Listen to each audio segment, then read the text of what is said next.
Salve, salve, salve! Você está no Chucreza Futurista, um podcast do Guarda-Chuva Simplesmente Rua. Estamos em nossa segunda temporada. Eu sou Daniel Vaz e o nome do episódio é Modelo bem legal, modelo bem bacana. Há alguns anos atrás eu estava deixando o varejo depois de trabalhar em vários anos como vendedor de loja, como gerente de loja, e eu estava largando esse trabalho para me dedicar a trabalhar com publicidade. Por dois motivos. Um, porque eu já sempre curti esse trampo, audiovisual, conteúdo, e porque eu já não aguentava mais um ambiente de loja, a escala 6x1. Eu vou exorcizar o demônio com a carteira de trabalho que nunca trabalhou, um grande vagabundo nessa nação. Enfim, eu tinha um portfólio com alguns trabalhos que eu já tinha feito para Simplesmente Rua e algumas ilustrações que eu tinha feito para uma rede grande de lojas na qual eu trabalhava como gerente também. E ali começava a minha saga para procurar um emprego. Eu tinha uma única coisa em mente. Eu gostaria, se possível, de evitar agências. Pelo modo de trabalho, eu estava saindo de uma escala que era bem zoada, eu não gostaria de entrar em outra como PJ, né? Então, eu decidi deixar as agências por último. Trabalha com Wi-Fi, Bluetooth, eu adoro essa palavra, mas trabalha com esse tipo de coisa. E aí você consegue, na arena, sentir a pressão no seu pitch watch. Então, procurando emprego, alguns perfis de Instagram da própria cidade, eu acabei começando a conversar com uma loja especializada na cultura sneakerhead, aqueles tênis Jordan, Louis Vuitton, enfim. Conversando com eles, eu acabei fechando um job de produção de conteúdo lá para eles. Eles eram bem grandes, ainda são, na verdade. E é aquela... Eu não sei se vocês conhecem, existe todo um mundo das réplicas de Jordan e desses tênis bem caros. Então existe, a partir de um site chamado CS BY, você consegue comprar diretamente da China réplicas extremamente fiéis aos originais.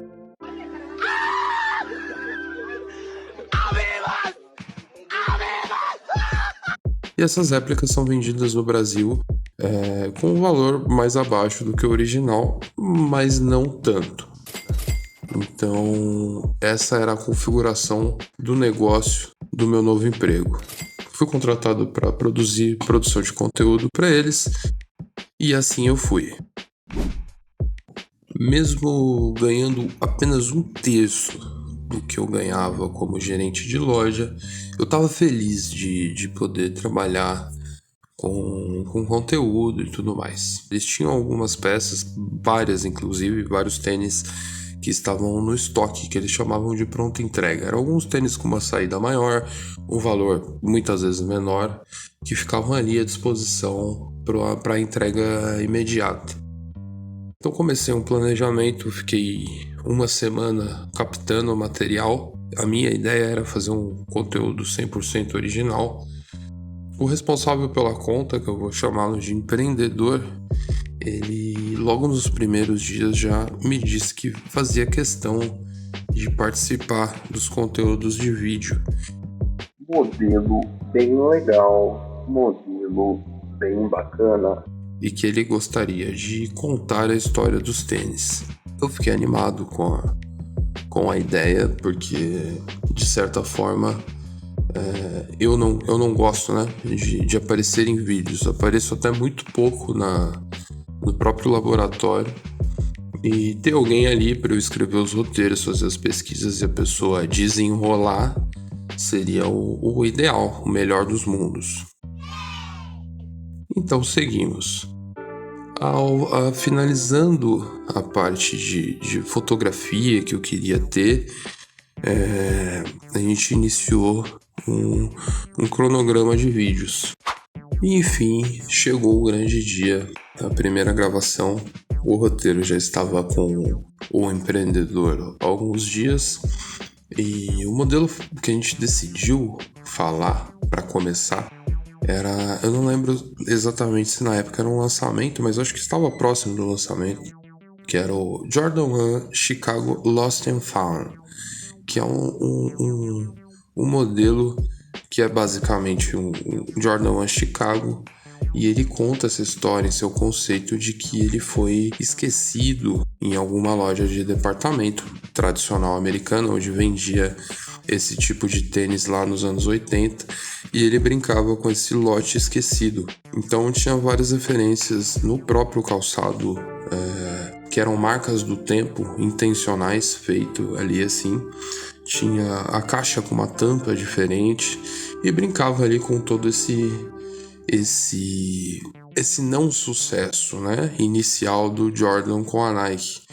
Então o roteiro estava bem escrito, já estava com ele há alguns dias, e quando a gente, mesmo com esse conceito tão denso sobre o calçado, eu notei que o empreendedor, ele se limitava ali, ele pincelou um pouco sobre essas coisas, talvez até mais rápido do que eu falei aqui, e ele repetia adjetivos como modelo bem legal, modelo bem bacana, durante o vídeo inteiro, enquanto ele mostrava detalhes que já estavam óbvios no próprio vídeo, né? Então ele falava a cor do tênis, coisas que qualquer um que estivesse vendo o vídeo já teria a sua dúvida sanada. Então o conteúdo ficou bem pobre, né? A gente regravou algumas vezes, mas já estava começando a ficar um pouco chato. Pedi para ele regravar, até porque ele mal tinha lido o roteiro, então não tinha muito o que fazer naquele momento. E eu voltei para casa com esse material para editar e com o pensamento de tornar esse cara, né, esse empreendedor, uma referência no que ele queria fazer. E assim começa a saga. Intensifiquei pesquisas, melhorei os roteiros, melhorei a embocadura para que ele conseguisse desenrolar, e as coisas não vinham acontecendo como eu queria. modelo bem legal. No, God! No, God, please, no! No! No! Aproveitava basicamente 15% de um material bruto, não existia um interesse. Existia um interesse estético de parecer os produtores de conteúdo que ele assistia, mas não existia exatamente o interesse de saber o que se estava falando ali. O mundo dos sneakers é um nicho que geralmente as pessoas gostam bastante, né? Então a gente lidava com uma série de hate ali em cima dele, por falar nomes errados, por enfim, contar de uma maneira meio torta os lançamentos, e fora tudo o que eu cortava na edição, né? Mas alguma coisa tinha que ir pro ar. Isso foi me desgastando e, de certa forma, desgastando o empreendedor. Inúmeras vezes eu falei pra gente ir pra outro caminho, pra gente tentar não se aprofundar tanto, mas era basicamente ali o que ele queria fazer. Então a gente ficou nessa rua sem saída de ele querer e não querer tanto assim, né? E eu ali tentando refinar um conteúdo perdido toda vez que eu voltava com material bruto. Isso me fez pensar muito sobre o atendimento e sobre os clientes. E a pergunta é: quando é possível transformar o empreendedor em um produtor de conteúdo? No caso desse em específico, ele era um cara ali paranaense, do sertanejo, calça skinny, camiseta da reserva. Eu tô tentando montar aqui mais ou menos a picota dele. Ele não consumia, com certeza não, nada sobre a cultura na qual ele estava inserido enquanto empreendedor. Ele não se interessava e ainda assim, em algum momento da vida dele, ele deve ter lido que o ideal era ele colocar a cara e falar a respeito. Medo, eu digo o seguinte, uma das principais coisas importantes na vida de um empreendedor, do empresário ou de qualquer pessoa é a coragem. As vendas vinham bem, né? Até porque ele tinha bons contatos ali no mercado chinês, então ele trazia vários modelos mesmo, que eu nunca tinha visto no Brasil, sempre nessa configuração, né, de réplicas de ótima qualidade. Inclusive, um adendo, esse mercado ele é bem profundo, existem vários tipos de réplica chamadas BETs, se eu não me engano. Cada uma tem um código e se referencia aonde ela foi fabricada, em qual fábrica o calçado foi feito. E qual a qualidade, né? Qual o nível de proximidade ali com o original. E ele possuía conseguia vender com uma boa margem, mas a parte de conteúdo realmente não ia. Tem uma coisa que acontece quando a gente está atendendo um cliente há algum tempo, que eu chamo de entrar numas. É quando qualquer tipo de alteração, qualquer pedido, qualquer solicitação começa a te irritar. Modelo bem legal, modelo bem bacana. Esse é o momento que eu costumo sair fora. E no Coelho não foi diferente. Eu saí, né, depois de, acho que, se eu não me engano, um ano e pouquinho. E eu levei algumas lições. Como, por exemplo, às vezes o cliente ele vai querer participar, ele vai querer ser a cara do negócio dele, mas ele não tem capacidade de falar com a câmera, de decorar um roteiro. Então, trabalhar dentro das limitações do cliente e apenas isso é a chave quase sempre para você não se frustrar, né? Ele não tinha o perfil, e uma deficiência muito grande dos empreendedores brasileiros é que eles não pensam dentro da equipe de conteúdo ter alguém para de fato ser a cara da empresa, alguém que tenha a ver. Ele manjava muito desses códigos, das bets, das réplicas, de onde foi feito e tal. Talvez, venderia um curso mágico ali para se conseguir abrir um negócio. Mas realmente falando sobre os tênis, falando sobre os lançamentos e as paradas, ele tinha um certo desinteresse. Eu não digo que ele era incapaz, ele tinha um desinteresse por não fazer parte, por ser um cara ali que era funcionário de uma empresa X e enxergou, após fazer um curso, uma oportunidade de vender esses tênis, né? Não era algo que ele usava ou algo que ele já gostava. A reflexão acaba sendo quando vale a pena o empreendedor ser o produtor de conteúdo, né? Quando que isso se une de uma forma harmoniosa.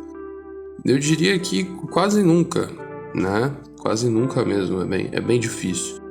E tudo hoje é assim, né? O açougueiro, ele grava o dia dele, o mecânico, né? E aí dentro disso existe uma anomalia que são virais a partir de memes. Então vale a reflexão também, você que é dono de negócio, em algum momento pode estar ouvindo, que público você acha que você está trazendo pro teu funil, fazendo um conteúdo daqueles que a pessoa cai da ambulância e rola e corta e é você, sabe? E a pessoa joga água, espirra água e você aparece molhado. Qual que é eu queria entender qual que é a brisa, né? A pessoa que assistiu um vídeo até metade achando que era um meme e aí no final algo é vendido para ela, qual que é a inclinação dela real na compra? O quanto vale a pena esse lead, né? O quanto não é melhor você estar falando de forma profissional sobre o seu produto? Nem tudo é piada, né? Pelo menos na minha opinião, né? Também eu não acho tão interessante cagar essa regra aí, mas deixa uma reflexão: quem você está atraindo para o seu funil fazendo esse tipo de coisa? E você que trabalha na área criativa, sim, de vez em quando você vai entregar só o que o seu cliente quer, e isso vai ser bom para você e para o seu cliente. Então, às vezes, um trabalho muito próximo da referência te irrita, às vezes uma incapacidade do cliente de se comunicar e ainda assim fazer questão de ser ele quem vai comunicar. Cara, faça o teu melhor, né? E entregue o que o teu cliente quer, mesmo não achando 100%. Deixe claro, né, que não é o melhor caminho, mas entregue, porque é um passo para entrar numas, começar a fazer esse tipo de julgamento e começar a sentir que o próprio cliente está atrasando o seu trampo. Modelo bem legal, modelo bem bacana. É isso. Esse foi o Chucreza Podcast, uma reflexão rápida aqui do meu início profissional. E espero que vocês tenham gostado. Eu sou Daniel Vaz, câmbio, desligo.